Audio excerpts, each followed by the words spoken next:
The next particle we're going to look at is the particle ni. I often refer to ni as the directional particle or the locational particle because of what it does. Ni is used to show the direction in which a verb is acting or what it's acting towards. And because of this, it's often going to be translated to the word to in English. Not always, but a lot of the time it will. It also means that this particle is very often going to be used with movement verbs. The only verb that we know at this point in my content is the verb iku, and we will be using it for that.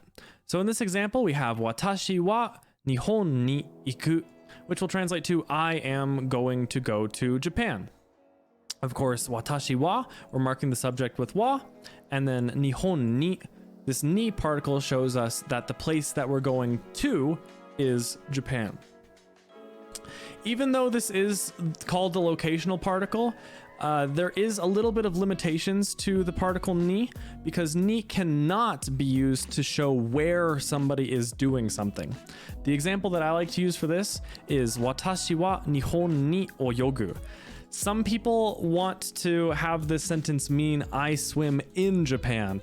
They're thinking I'm marking the location of the swimming, but it doesn't work that way. We would actually need a different particle for that. And if we say Nihon ni oyogu using the ni particle, it will instead translate to I swim to Japan, because again, the ni particle is showing us that the verb oyogu is acting towards Japan. So we are swimming towards Japan in this case.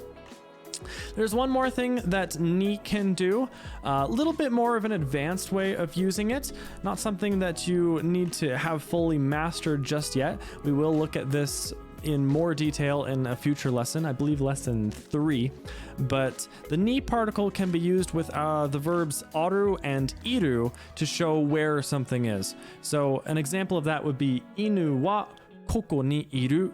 So we're marking the subject with wa again, the dog.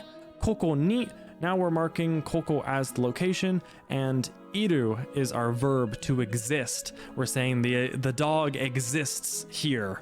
Of course, this is an example where the ni particle doesn't really show the verb acting towards something. You don't exist towards here, but with iru and aru, we will be using the particle ni to mark the location. Again, a little bit more of an advanced way of using this particle when compared with simply using it with movement verbs, but we will be practicing this more in the future.